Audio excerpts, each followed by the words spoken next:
Well, thank you for coming on the show, Jaysha. Happy to have you on the Healthy Indian podcast.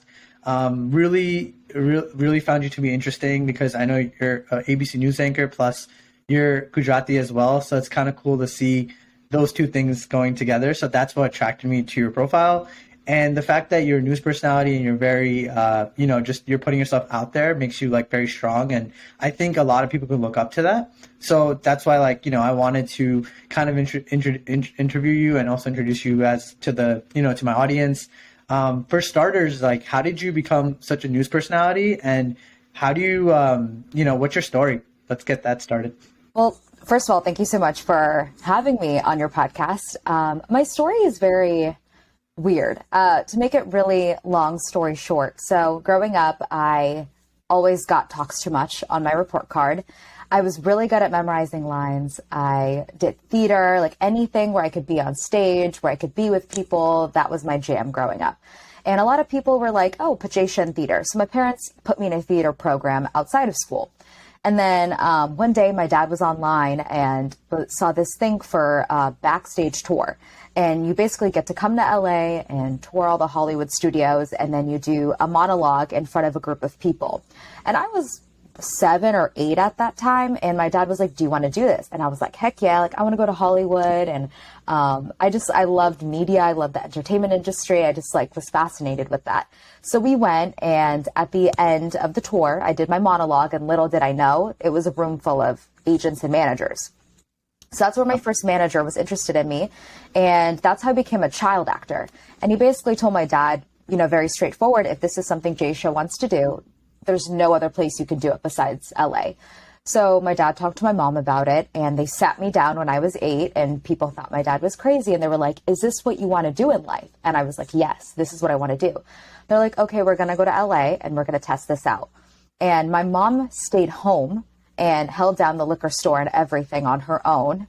Oh, and my dad and I drove our car all the way to California, and a couple months turned into almost 5 years. I went to school here. I started booking things. I went to acting class. I absolutely loved it.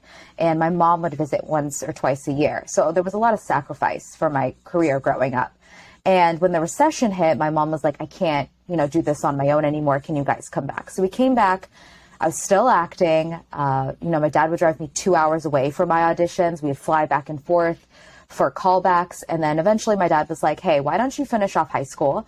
And if this is something that you want to do, we will fully support you. All we ask is that you go to college for acting. We just want you to go to school. So I was like, okay, that's a good deal. And so when I went into high school, my school had a broadcast TV program. And I originally just went into the program thinking this is the closest thing I'm going to get to acting, so let me do it. And I completely fell in love with the world of journalism. And I learned how to report and edit and use cameras and do everything behind the scenes in the control room. And I was also volunteering a lot at the time. So I really fell in love with meeting new people, with helping people. I was traveling abroad to different countries. And I even did my high school documentary on my trip to Peru when I was volunteering out there. And so I was like, this really makes a difference in the communities that you're serving, because that's what it is, right? Reporting is serving the community, reporting on the stories that matter in your community. So I decided to switch paths since my passions kind of changed, and I went to school for journalism. So that's kind of my full story. That's awesome. And would you say you were in your natural element, when you found out, this is what you wanted to do? Because sometimes it just clicks. So, you just feel oh, this is, what is totally me, and it's not something that what my upbringing wants me to be almost, the people around me. It's almost this is, what I'm meant to do. So did you feel this is what you're meant to? With podcasting, I feel this is something I've always been the person that loves to ask questions to people, and I'm very curious. So, this is what I feel I should have been doing a while back, but I'm finding myself now. So when you, I guess, auditioned in high school, did you feel that was your natural element? I really didn't see myself doing anything else. I think people are kind of oh, I want to be a doctor. I want to do this or that. But I never saw myself in those careers.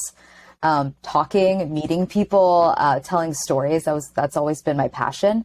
And luckily for me, and I think my situation is very different from a lot of Indian people's or Asian, people's situation. My parents were very supportive of a non-traditional career, right? I mean, there were times where my mom was like, hey, like, are you sure this is what you want to do? Like, being a nurse or something would be a lot more stable. But she never was like, stop, don't do this, So I think my position was also very different, where my parents sacrificed so much for my career. And, I remember my dad saying this when I was younger. He was like, you can do whatever you want with your life. This is your life. Whatever you do, just be good at it. Work your hardest, And that always stuck with me as I grew up. So I always was like, give 110% to everything that I did. So I didn't see myself doing anything other than being in media. Right. Yeah. Sometimes when you give your 110% or, you're having fun with something, you're giving your 110% without realizing it. Right. So is there something that I guess I'm trying to ask is there something you wish you've known before you started your career? Like this is how it works or anything like that? Like when it comes to just acting or just kind of, because, being also a TV news reporter is the way you speak. Right. I found that very fascinating, the way you guys keep yourself always informative, and it's really the public can really absorb what you say. How do you do that? I always wondered how do you articulate yourself like that? It's interesting. Yeah, that's a good question. That's kind of tough. I always just think of it as a conversation with someone, right? I think people overthink it when I'm talking to a friend, and how would I tell that story? It's the same way with reporting. And so when I tell a story, especially something that's really complicated with numbers and, there's a lot going on or politics can get confusing, right? How could I, for lack of a better term, kind of dumb this down, make it digestible for not only myself to understand, because if I don't understand it, I can't report it, right? If I don't understand it, how is anyone else going to understand it? So I think it's just really just having a conversation. It's not as scary, I think, as a lot of people think it is. Yes, you do have to articulate yourself, and I think it just takes practice. And I think acting really helps me with that, because I was talking so much. I did a lot when I was younger, not on top of the acting classes. I was a child stand-up comedian. It's really embarrassing. It's on YouTube, but I did 20 something shows growing up, and just being on stage and talking to people and kind of getting over stage fright, things like that really helped me in my career now. So I think it's just practice and just thinking of it as a conversation with someone. How would I tell this story to just my friend, my parent, things like that. Yeah. I think it's awesome, because I feel a lot of people in America definitely have stage fright. Mm-hmm. So that's why I asked you that, because I think it's not, it definitely is easy to see, but probably hard to do.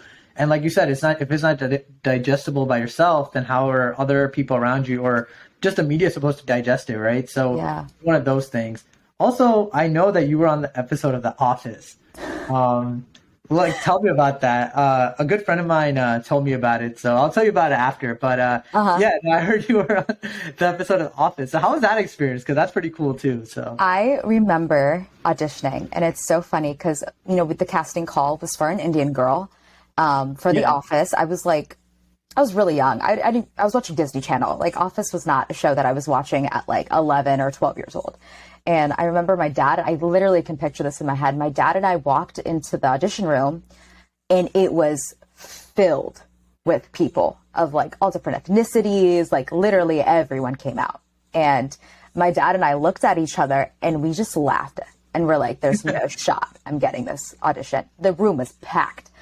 So I was like, all right, I had to speak Hindi. I already struggle. I understand Gujarati, but I can't even speak Gujarati. I was fluent, and then I forgot it as I was growing up because I didn't speak it enough. But they wanted me to say this line in Hindi, which is a line that I say in The Office, which is "Zach Braff ko pasand karti hai." And I didn't know it at the time. My dad, I kid you not, 5 seconds before I went into the newsroom called my mom, was like, how would we say this line in Hindi? Told me the line, and I was like, okay, Zach Braff ko pasand karti hai. And I went into the audition room, and the audition was to literally just say that one line. So I was like, how are they going to pick someone? This whole room packed with people, right? And this was only in my time slot for the audition. So God knows how many people they saw the entire day. Right. And I said it twice, right? They fed me the line. I said my line. They're like, okay, let's do it again. Fed me the line. I said the line. This was all on camera, and I left, not thinking anything of it. I got a call back, and the next thing you know, they call me and tell me that I got the role. And so being on set was really cool. It was like the first time when I was younger, like I got a trailer and I was like, oh my gosh, this is so cool. It was a 3-day shoot. I got to meet everyone from the cast, and meeting Mindy Kaling growing up was a really big turning point for me. And when I was younger, there weren't a lot of Indian people. Now we're seeing a lot more. You know, we have Netflix shows. I think Mindy's really been a pioneer in that aspect. And so meeting another, exactly, yeah. And meeting her was just like, wow, like this is so cool. Like it's kind of bad A, right? Like you're meeting another Indian woman and you look up to her and it's just like, wow, I get to play her sister. And so it was just so fun. It was like a 3-day shoot. We got to eat, we got to dance. Like it was more fun than work. So it was an amazing experience. It's like a memory that I'll cherish forever. That's a legendary episode too, by the way, because I feel like every Diwali I like watch that episode too. So it's just so funny that you turned out to be on that show and say that one line. And there never really was like an Indian episode or like something, you know, that they talked about, you know, Hinduism and what Diwali is, but in like a funny way. And I think a way that connects to more people than just Indian people. So I don't know, it's something that always pops up every Diwali for me. And it just, yeah, it's a little embarrassing, but I also love it. I think it's so cool that Diwali is now a national holiday too, because I think this year it's like a legit national holiday. So like people are going to start celebrating, and even friends that I know that are like white and different ethnicities, they're like more like curious to know what it is. Because I think it's on the national calendar, right? So it's just one of those. Apple Maps like brought it up, and I was like, oh, I didn't know Diwali was on my calendar.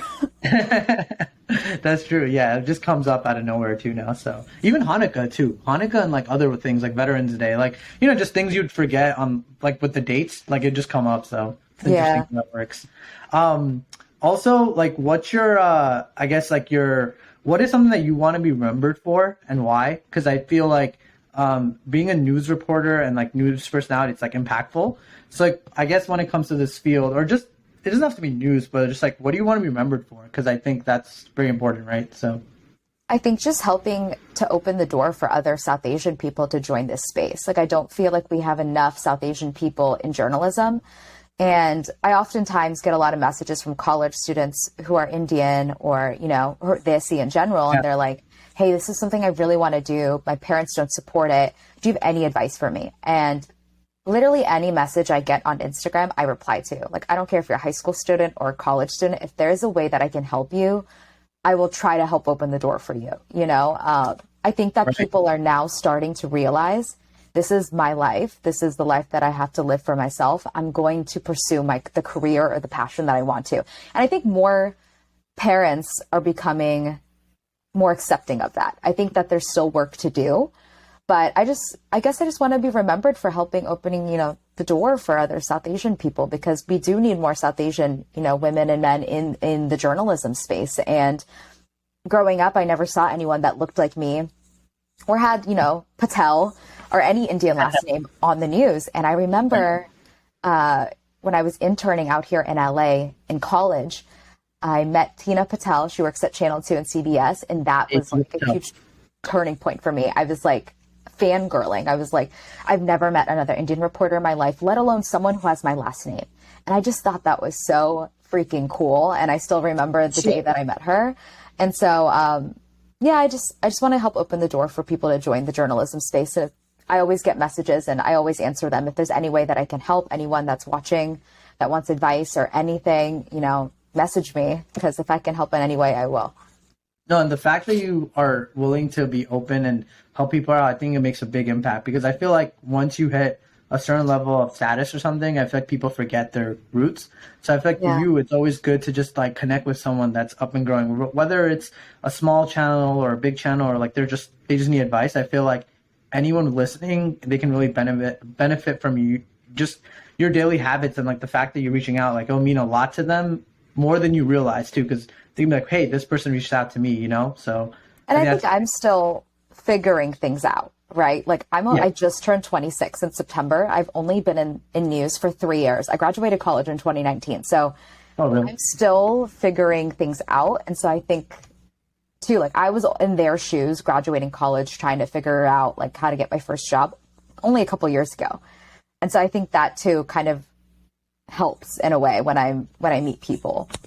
I think it'll speak volumes too, especially like women, or guys that want to get into journalism or to get into the news, I mean, I could definitely throw them your way or just like show them some of your videos, and I think it'd be inspiring because like, hey, you're Indian, you have like you know, I know your parents expect you to be a doctor or an engineer, but like the fact that, hey, this is my friend Jaysha and she's doing these great things, you can do it too, you know. And I feel like it's just that mindset of doubt that's really there, because not everybody has supportive parents and people that will always just like tell them like, you know, go pursue this, or, you know, pursue something that's like a little bit out of that normal, like, you know, standard Indian fields, right? Like the ones we usually aim for.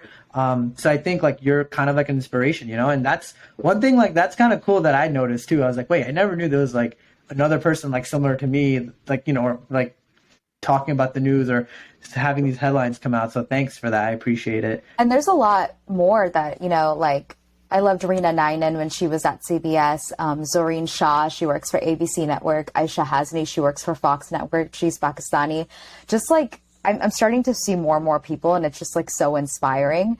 And so yeah, like I've chatted like on Instagram with Aisha or, you know, Zoreen, and it's just so inspiring too to see people who are on the network level, right? Like I'm on local news level, but these people are on network. They're on TV every single day. And so for me, I think it's just really cool too, because I also have people I look up to who are just like me. So, well, do you guys collaborate or anything? I don't know how, like, I know just from the news, but is it also from a content perspective? Can you guys collaborate? Like, is that allowed? I don't know. I think yes, in some aspects. Zoreen works for ABC Network. I work for the local news station in LA for ABC. And so a lot of times, because we work for the same network, video can be, you know, swapped and shared. But I've never had the chance to meet her. She's super busy and we both have different story assignments and everything, but I hope I can run into her one day. But I don't think necessarily like it's not allowed to collab with people from like other networks or anything. I think it's just a matter of being in the same place at the same time is really hard, especially in this business when there's breaking news and all kinds of, you know, crazy things happening. So news is just like endless. It's insane. Endless. Yeah. When I was growing up in the 90s, and I think we're around the same age, like, you know, just I would go on Yahoo or like AOL or AIM. Yeah. And that would like be my outlet, like having like a weird account and like, you know, just going on Yahoo or AOL. That was it. Now it's like CNN, like a big news network, BBC. There's like other things too, like, you know, like all these other outlets, like Chicago Tribune, like New York Times, like, you know, things like that. So there's just so much. And it's like once that story hits, it's like gone, you know, and then something new. Exactly. Yeah, it's insane. What was I gonna say? I'm like losing my train of thought here. Sorry. No worries. Oh, so I also know that you make your own dresses. Is that true?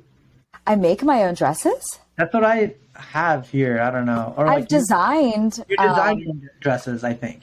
Right? I've designed like 2, but what I mean by that, I'm not that talented.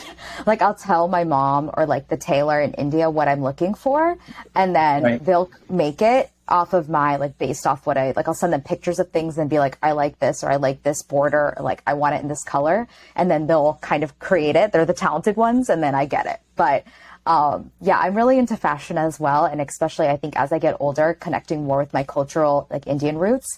And I feel like being Indian wasn't that cool when we were younger, right? It was something we all got bullied for, I feel like.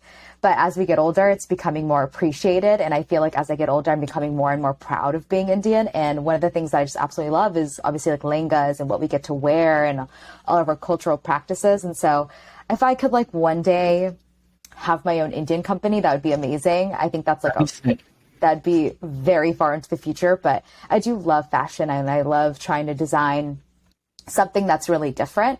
And so, yeah, there's been like 2 or 3 dresses where I've like told the tailor in India, you know, this is what I want. Can you kind of make this happen? And then they'll design it and they'll send it back. But yeah, nothing too crazy. You have a very nice like fashion sense. I'll give you that. Thank you. I saw like, pictures with you and the couple South Asian influencers. I think you were like red or something. And like you're with like a nip and like, I think. Oh, is this birthday party? I think so. Yeah. So, and you know what's so funny about that dress? It was in the most random boutique in Santee Alley in downtown LA. Like it was the most random shop. And I walked in and I was like, I want that dress. And I tried it on. I was like, yep, I'm taking it. But it was just the most random little small store.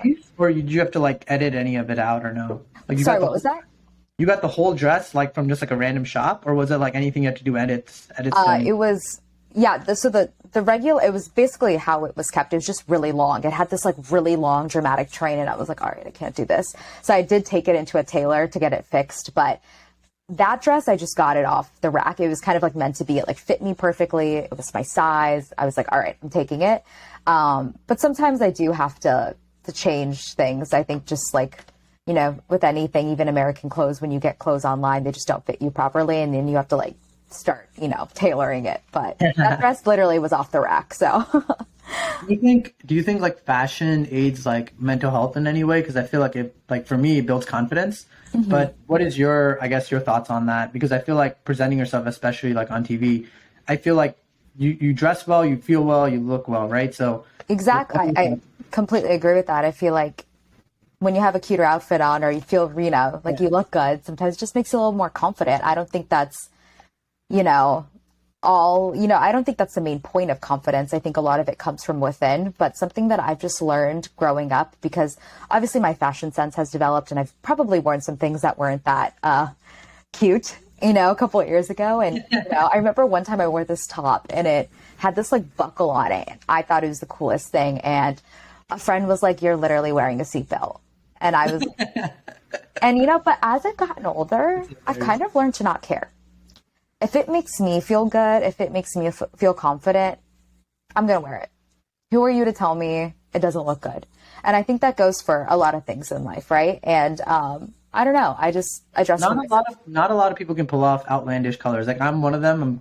I'm guilty of like wearing like the paint jacket with like, you know, all these paint colors and stuff. And I wear it with like blue shorts and blue pants and like white Air Forces. So like, you know, not everyone can pull it off, but I feel like they are telling you something on it. I feel like it's probably coming from a place where like they can't pull it off, so they're probably telling you like, Yeah, I feel like if who's to tell you can't pull it off? You know, like who are they to tell you like that doesn't look good on you? If it makes you feel good, wear it. Period. exactly, plain and simple, right? So yeah, no, it's definitely a fashion is like a big thing to me. So like I was curious also about this too. I noticed like you covered a couple stories when it comes to like just people like shooting, sexism, racism. How do you is that sometimes hard for you to like advocate those stories? Because I know for me talking about some of those things could be a trigger for my mental health and stuff.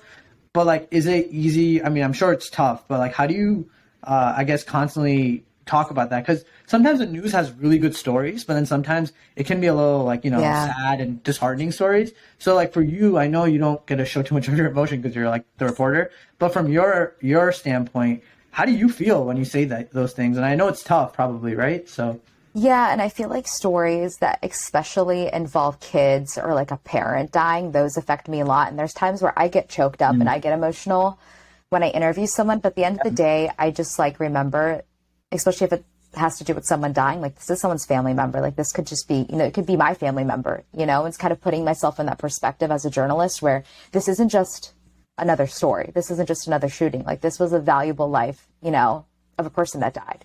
And I think that's my approach, especially to those stories. Is the first thing, you know, I don't stick the camera and the mic in someone's face. I first want to introduce myself and be like, hi, I'm so sorry this happened to you. I understand this is a very difficult time. I would love to talk to you about your family member. And I know while it might be hard to talk about them, if I can share with the community how great of a person they were, I think that could really connect and resonate with our audience. So they get a little insight into who this person was. They're not just another person dying, right? And a lot of times these stories end up helping the families out, which I think keeps me going because a lot of times with these deaths, there's a GoFundMe page to help with funeral expenses and medical expenses. And I always plug that in the story. You know, like the family is, you know, if you would like to help donate or money to the GoFundMe for this family, you know, they would like to do a funeral. You can go to this website. And I think just that kind of keeps me going, that while this is a sad story, in a way, in a very, very, very small way, I'm helping in some way. And hopefully they get some money to help with funeral and medical expenses, or they just get to share their story of their loved one, right? Like this person was amazing. A lot of people didn't get to meet them, but this is who they were. And so I think that kind of keeps me going. But as far as like my mental health outside of work, I unplug. Like when I'm off work, I'm off work. Yeah, it seems like you have a lot of fun. Like I see you doing all these like I don't know what the heck you were on like 2 days ago. You were like on something, and I think, I don't know if you're working, but you were I like was at on, the LA Auto Show. I was working, yeah. yeah, what the heck was that? Because Toyota's one of our sponsors, and they had a Paralympic section at the LA Auto Show, which was really cool, to kind of get, show people how it's like to be a Paralympic athlete. And so they had this really cool exhibits, and they were like, "Hey, Jaysha, do you want to hop on this?" And I was like, "Yeah." And it was like a skiing thing, and then there was like wheelchair basketball, and I got to interview Elise Willoughby, who is in BMX, and her husband, who's in a wheelchair, had a really bad accident a couple years ago. And so we also spoke with him, and he coaches her. And so it was just a really cool time there, because I got to kind of have fun. Yeah, you look like you were having a lot of fun. I was like, damn, I want to go. It looks fun. It's almost reminded me of like a jet ski thing. Like, I don't know if you've been to Jersey, but there's like a artificial like snow thing. So you just like ride on it and stuff. So I was like, wait, that's cool. kind of, you had some balance on there. So yeah, that a little bit. But yeah, I was wondering like, what the heck is that thing? It looks kind of fun. But yeah, no, that's awesome. Is there anything you would want, I guess, viewers to, I guess, well, like your audience to know about you? Like, what is your audience? Like, what is like your audience? Like, what kind of audience are you usually trying to target when it comes to like your career, or just in general? Like, it could be women, it can be like, just fashion, people in the fashion industry, like anybody, right? Like, who is like your main audience? I think just people around my age. Okay. One of my goals as a young news reporter is to attract more younger people to stay informed and to stay on top of things that are happening in their community. And I think oftentimes a lot of us don't even have a news app on our phone, And I think it's just really important to stay on top of what's happening around the world and what's happening where you live. And so I think my goal as a news reporter, and, like I'm on TikTok, I'm on Instagram, and I'm on Twitter, and I try to find, and I'm still figuring out, a balance between being a young professional, but also having a life and being fun. Because while I love my job isn't my life, right? I have a lot of other interests in life. I'm a huge foodie. I love fashion. And so I think that just connecting with younger people my age, just being like, hey, I'm just like you, but I'm also a news reporter, and hopefully kind of drawing them into watching, especially ABC7 or wherever I work, and kind of staying informed. And so even like I'm on, like even our ABC7, our station has a TikTok page. And so we're on TikTok now.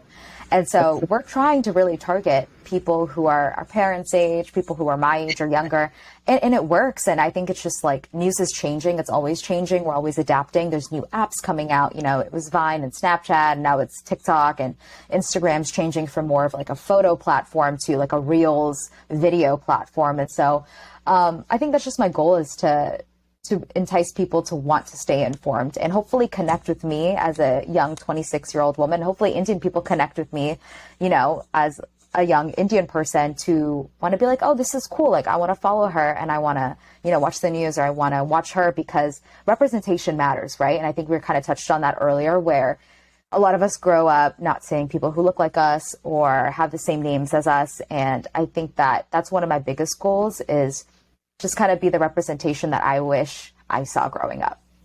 Do you feel like you're almost responsible for the South Asian community because you have a voice sometimes? No, I don't necessarily feel like I'm responsible. I think that I think in general, just because of my career, kind of think twice about everything that I say or do. True. I think with this job comes a lot of responsibility, right? Because when you clock out of work, it's not like you just stop being a journalist. When you're a journalist, you're known as a journalist in and out of work. When you're on the street, people come up to you, be like, oh, I saw your story the other day, or something like that. Being a journalist is not just over when you leave the news station, or, you're the office. And so I think with that comes a lot of responsibility, where I might not be able to do certain things or post certain things, or, I think it's a huge, I wouldn't say a weight on my shoulder, but it's just something to always keep in mind in the back of my head. And at the end of the day, like, I have role models, right, that are, who work for a network and things like that, and kind of try to emulate how they carry themselves with grace and with that responsibility of being a journalist. And so it's kind of like you always have to be professional, no matter where you are or what you do in and out of work. And you're killing it too. Like, I saw like the most recent one where like, you're talking about the elections, and then I saw thank you.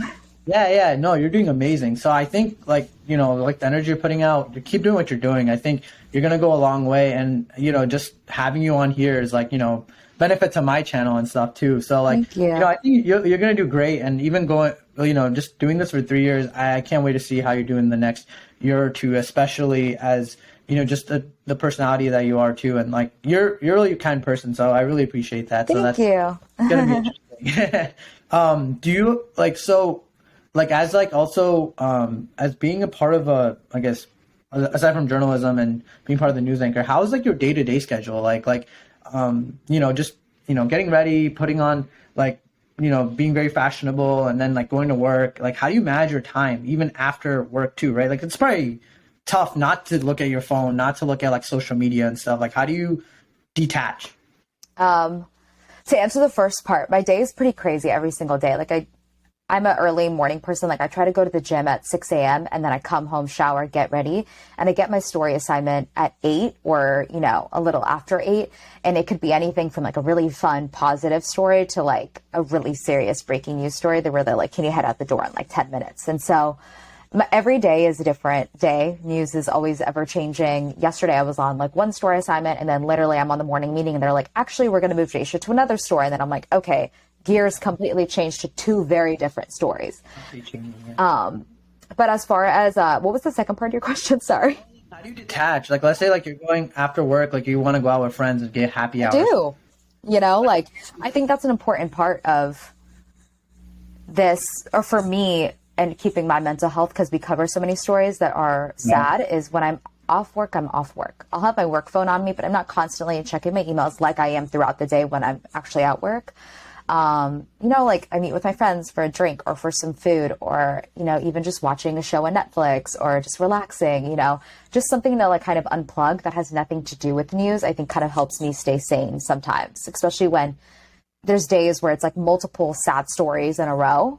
Yeah, I want to do something or watch something that has nothing to do with being sad or is like depressing or, you know what I mean? Or violent. Like I just want to watch a comedy show or a really bad rom-com, or I want to go out for some food and a drink. I think that's really important for me. Everyone has different ways they can unplug, but for me, it's just literally being off my phone.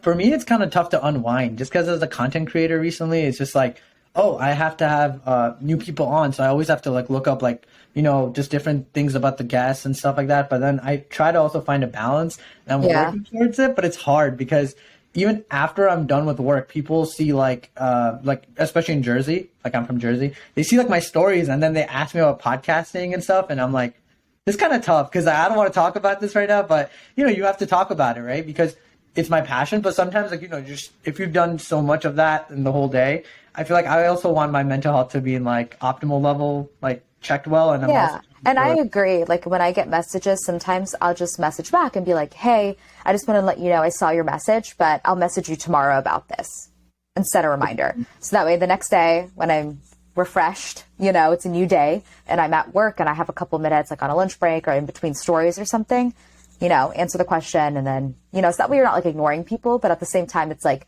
okay, this is my me time. I'll return to this tomorrow. So sometimes I find myself doing that too. Oh, that's awesome. That's awesome. That's like, it's actually pretty healthy to like just kind of set boundaries and separate yourself from like almost, not just getting so caught up at work. Cause especially when you have like a job that's like always on camera and just like after too, it's so easy to just be like, oh, let me see if this story did well, or, oh, let me see if like this post did really well. It's tough. So I feel you on that for sure. And I think that's like a big thing. Content creators or just people in general right now, especially with the Instagram algorithm, they're getting caught up in is like, how well is this doing? And honestly, it's just like, I started to realize, and it's just kind of like the fashion thing we talk about, like post what you want. Seriously. Just, who cares about, and you shouldn't be finding validation anyways through likes, right? You shouldn't be finding validation through other people. It should be for yourself. So, and then there's things that I've posted that have gotten like 200 likes and I'm like, okay, like whatever. And then the next post will do like 800 likes. You know what I mean? It's just so weird. I'm just telling people like, just post what you want, post what makes you happy, wear what makes you happy, do what makes you happy. I think people are starting to realize that it's 2022. We're about to go in 2023. I think the pandemic made us realize a lot of things, including like what truly makes us happy.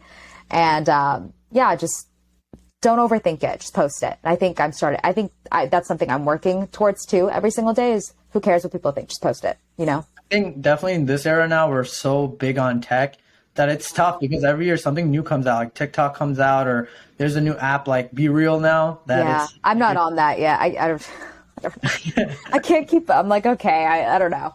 I keep hearing about it, but I'm not on Be Real right now. My brother's in high school. He's 16, so he'll be like, we'll be eating dinner. He's like, get on my Be Real, and it's like you take a picture, and it'll take a picture of like your forward camera. What you're doing, yeah, which is cool though. I think the concept behind it and the name of the app is really cool because like it's Be Real. Like I think with Instagram and stuff, we always get caught up in like aesthetics and making things look cool and perfect and making our life is a highlight reel on Instagram, right? You're not posting when you're crying and you're mad and you're sad and your mental health's not great. You're not posting all that on Instagram. But with the Be Real app, I kind of like the message behind it. It's like, what are you doing like literally in that moment? Even if it's just like in bed, eating Cheetos, watching a movie, be real, you know? So I kind of like, right. I just haven't downloaded the app yet. Oh, it's so addicting. I had to like get off of it because I was in Chicago and every 5 minutes I'd be reeling with the deep dish pizza. Yeah. And like my friends would be like, wait, hold up, we have to retake it, and it would just be like such a fun time. So yeah. it's an interesting app. And then there's another one called Be Fake because that's like they're trying to troll them. Yeah. So you start being fake and just start posting Lamborghinis and Bugattis. It's gonna be a good one. So yeah. But yeah, definitely, just with mental health too, like do you, is there articles that you cover with mental health and stuff too? I'm like curious to know about that because I just like went through your stuff, but obviously I haven't been like following you for such a long time that I know that. But is there articles that you do cover or is it someone else? Specifically pertaining to mental health or? Yes. Yes. I think we've covered stories in the past about mental health. It's not a story that we're always doing, but I know like one that was, I didn't cover this, but one that was like a big thing was mental health officers, especially with the homeless population here. Not everyone is in a good place. And so like one of the big stories is recently to have people kind of force homeless people to go into care, which is kind of tricky, right? Some people are like, this is infringing on their rights. And some people are like, some of these people who are have mental health issues do need to be off the streets. Because there's been times where like recently there was a stabbing at Target. A homeless person grabbed a knife and started stabbing people. And they killed the homeless person, I believe, but he stabbed a 9-year-old boy. And I think in some aspects, people are like for it and against it. And so that's always something that is kind of tricky when it comes to reporting. I've done a lot of stories on like the homeless population. I think that's a huge topic here in SoCal. And then I did a story in my old job about TikTok and how they're trying to like ban TikTok and kind of what the parents' concerns behind it on the app and parental controls and things like that. And so I think mental health is touched on. I think we can do a better job at obviously addressing it. I also think it's a little bit of a controversial topic. And so kind of reporting on it can get tricky at times. And so that's true. That's true. Because it's from your angle too. Yeah. Yes. Because there's so many mental opinions about it. And it's very subjective too, right? So I think it's one of those things are. But yeah, the homeless population, you're right. Because I literally just went to SoCal recently. I was in North Tustin, I think. Okay. That's not too far from Long Beach, which is where I live. Okay, yeah. So I went on a coastline hike around that area. Oh, cool. So it was really nice. It was a really good area. But yeah, SoCal has homeless people, which I had no idea of. Yeah. And so they're trying to find ways to mitigate, make people who live here feel safe, but also be courteous to people who are on the street. Because at the end of the day, they're human, right? And I know in Long Beach, like we have a team, the city has a team, not we, that goes out and reaches out and offers, assistance to people. And some people take it and some people don't, whether it's a meal or a hot shower or do you need help finding housing? And so I think that's just something that's can get a little controversial at times covering because mental health, like you said, is just very subjective. Some people think one thing's right and other people think that's wrong. So yeah. do you think there's a lot of homeless population there because there were a lot of people who were like famous and they just ended up being homeless, or it could like vary? I think it's more to do with the circumstances, and like rent is just ridiculous here. And I think the pandemic, a lot of people lost their jobs, right? And I think that's how a lot of people ended up on the street. And so, a lot of these homeless people just can't afford to live. They can't afford to pay the rent here. And it's like you can't afford to just pick up and go like a lot of us are fortunate to do, buy a plane ticket and go home to our parents. A lot of people don't have family. And so everyone's circumstance is different. So I think it's just important to remember that they're human at the end of the day. We don't know their story and they could be struggling with some some serious problems. No, definitely. I mean, when I used to go to the city for my job, I used to always give Dunkin' Donuts to this homeless family that were like part of the, you know, they were like the dad was a veteran and the mom and like the kids were just like obviously part of the family. So I used to always give them Dunkin' Donuts on my way to like an Oh, internship. Yeah, yeah. It was such a humbling experience too. And you know, yeah. honestly, I didn't want to, like, I'm just talking about it because it relates, but like, yeah, just something I did on the low. So it was fun. And Yeah. I think I almost like felt like an instant gratification rather than making like quick money, you know? So it was, And I think that small acts like that really matter. Like there's been times, I think one time I said like, a homeless person had said, have a good day. And I looked at him and I said, you too, you have a great day. And he was like, thank you for actually responding to me and acknowledging me. And I was like, I can't imagine just like being ignored all day, every day. Like he was just being nice, right? Like, have a great day. Like, what is it to you to just say it back, you know? And so I don't know, that really touched me because he was just like, thank you so much for acknowledging me and actually like looking at me. And I was like, wow, you know? it's so easy to be self-centered nowadays, I feel Yeah. like, right? We have our Instagram, we have our likes, we have our, you know, cars, fashion, like houses and stuff. But I feel like just to show that, you know, especially as a news reporter too, like you probably see it more often than not. But like just seeing a lot of people that don't have much, it's tough to just kind of, if you're in their Go back shoes, to your like, normal life. yeah, Yeah. it's hard to go back to that. So like, I don't even know how they're doing it, you know, especially with inflation and everything. A lot of people lost their jobs right now. So I think you know, I really feel for them, you know, part of me. Yeah, So. for But sure. yeah, so I guess aside from just that topic, is there any three people you really look up to that you find very influential? For sure. I definitely, this is going to be corny, but like one's my mom and one's my dad. And I know people are going to be like, eyeball. Huh? Your two parents are the two top three in the top three. Great. Yes. I mean, what other kid gets to say that their parents sacrificed? I always get emotional That's when I true. talk about this, but like That's sacrificed so much for them to have this career, you know, like my mom, you know, came from India, didn't know how to use a calculator, didn't know how to drive, didn't know how to speak English, learned how to speak English, ran the business. Like she was literally running everything while I was able to pursue my dreams. And my dad was with me away from his wife, you know, dedicating like 5 years of his life to literally drive. I wasn't 16, you know, I couldn't drive, like driving me to my auditions and taking me to acting class and making sure I was able to keep developing my skills. And it's just like crazy to me that they sacrificed so much for me and that, you know, coming from where they came from, my dad grew up in Zambia, my mom grew up in India, to see the life that they built here. And I think a lot of, you know, South Asian kids can say that about their parents is like the hard work that they've put into literally creating the American dream is just super, super inspiring. And then the third person, that's a really, really good question.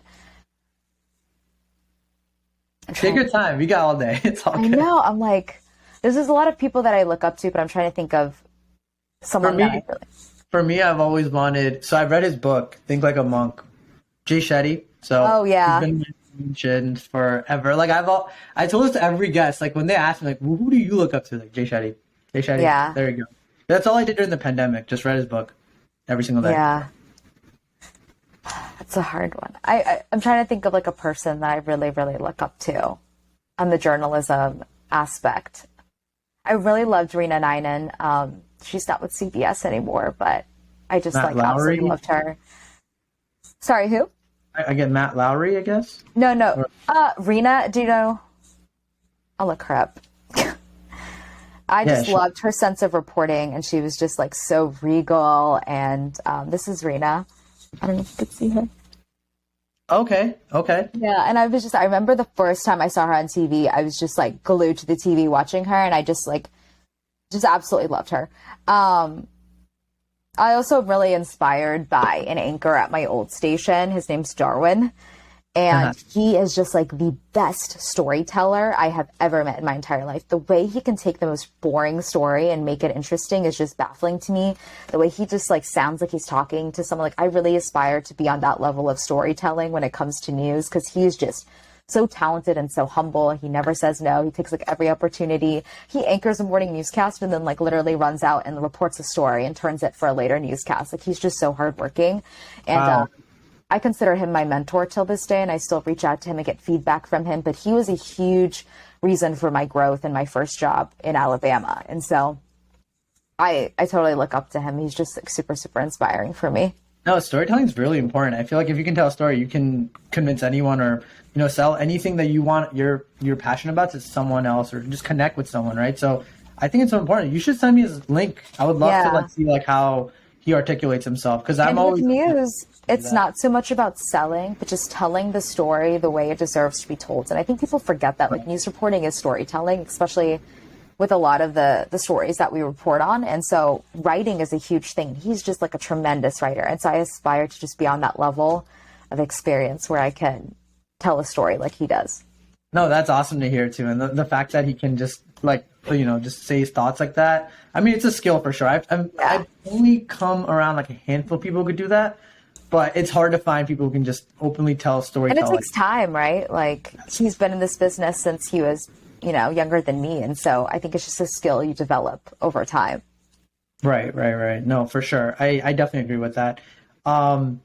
If you were in my shoes, what questions would you have asked yourself that I didn't? I don't know why this is one of the questions, but I don't know, I guess like any advice for someone going into this career, like I would say that you need to have thick skin for sure. I remember the first story I ever reported by myself, because I'm an MMJ, which means I film and edit everything myself. The first story I ever did in my first job, this guy came up to me and screamed in my face. And I remember I went back to my car, I cried, got myself together, and I, did the story, and then I went home and unplugged. But definitely have thick skin. Don't be afraid to go after your passions. I know my circumstances were very different with how supportive my parents were. I know not everyone has that, but this is your life. You have one life to live. Like, do what makes you happy. Do what you're passionate about. I know your parents might not understand now, but I think down the line they will understand. And so I would definitely say that. And I think that's really hard it's like, sounds like such a throwaway thing to say, right? Like, oh, duh. But when you're in the thick of it, I can't imagine just like, because I've talked to people who are in that circumstance, right? Like, where the parents are, on them every single day. Why are you doing this? You should be doing this, that. It's very, I can't imagine how it affects your mental health. And it's really hard to keep going, right? But I think you just have to remind, just kind of like what my dad said, whatever you do it, be good at it, work your hardest. And I think that's just something you need to keep in your mind. And that's the goal, the end goal. Just remember that. But yeah, I think that's how I could sum it up. No, that's great. No, that's awesome to just know from an advice perspective too, because definitely like I feel like you have such a unique career, and it brought me to you, so I think it's so cool. Were there any like myths or anything that people thought your career is like, and you have to debunk it? Like, Yeah. there's always like superstitious ones, right? Like, oh, like being a podcaster is so easy. You just talk to people and enjoy life, right? But it's not. People are literally like, being a TV news, and I've gotten comments like this on my personal TikTok, like, being a news reporter is easy, you just have to be pretty and talk. You try going to breaking news and literally being told there's no information and turning that into a 1 minute, 30-second hit. People think it's really glamorous. I have my camera bag here. I lift everything myself. I film everything myself. I edit everything myself. And I post my own web stories. This isn't like I just literally show up and talk. It is a lot of work. It's very stressful. Imagine at 8 a.m. you get a story assignment and they expect you to turn it around within a couple hours. Go out to the scene, drive there, find people to talk to, which is the hardest thing to do.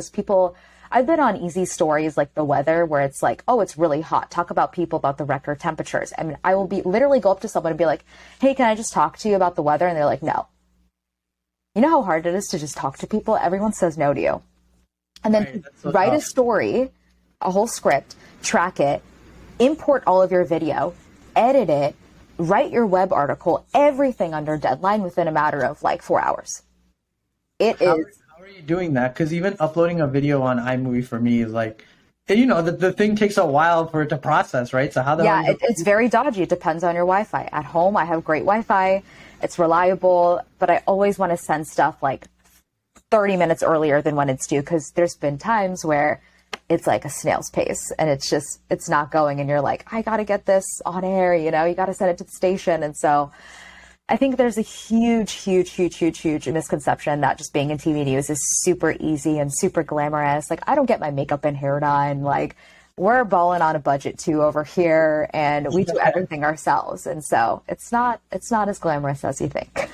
It's not rosy, but it is a fulfilling career. It is, especially when a story that you do actually causes change, you know? So Awesome. I think that's what keeps you going. And I guess last question, where can our viewers find you and follow you too? Because definitely I want to give you credit and like definitely I think Thanks. what you're doing is great. So like I definitely want us to also keep a friendship out of this and maybe Yeah. like collab too. It'd be kind of cool and seeing how like you edit and stuff and maybe I can show you what I do. But aside from that, like where can our viewers find you? And like yeah, feel free to plug anything in. We should do that fundraiser too because I'm down and help people in need. So it'd be cool. Let's see. Well, I'm ABC7 Jaysha on like Instagram, Facebook, Twitter, and then I'm just, I think, Jaysha Patel on TikTok.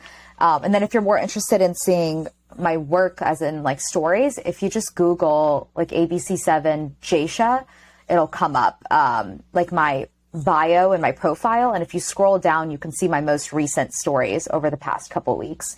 So yeah, that's probably the easiest way. I think I have the link in my Instagram bio too, so you can just like click it and scroll down. Okay, awesome. And I'll definitely guys, just go follow her. She's great, and definitely, yeah, just keep in touch. And thank you for coming on again. And Thanks for I think you're having gonna kill it. So I can't Thank maybe you. have a round two. Never know. So Yeah, I wish you lots of success with this podcast. It's great what you're doing. thank you, appreciate it. Bye.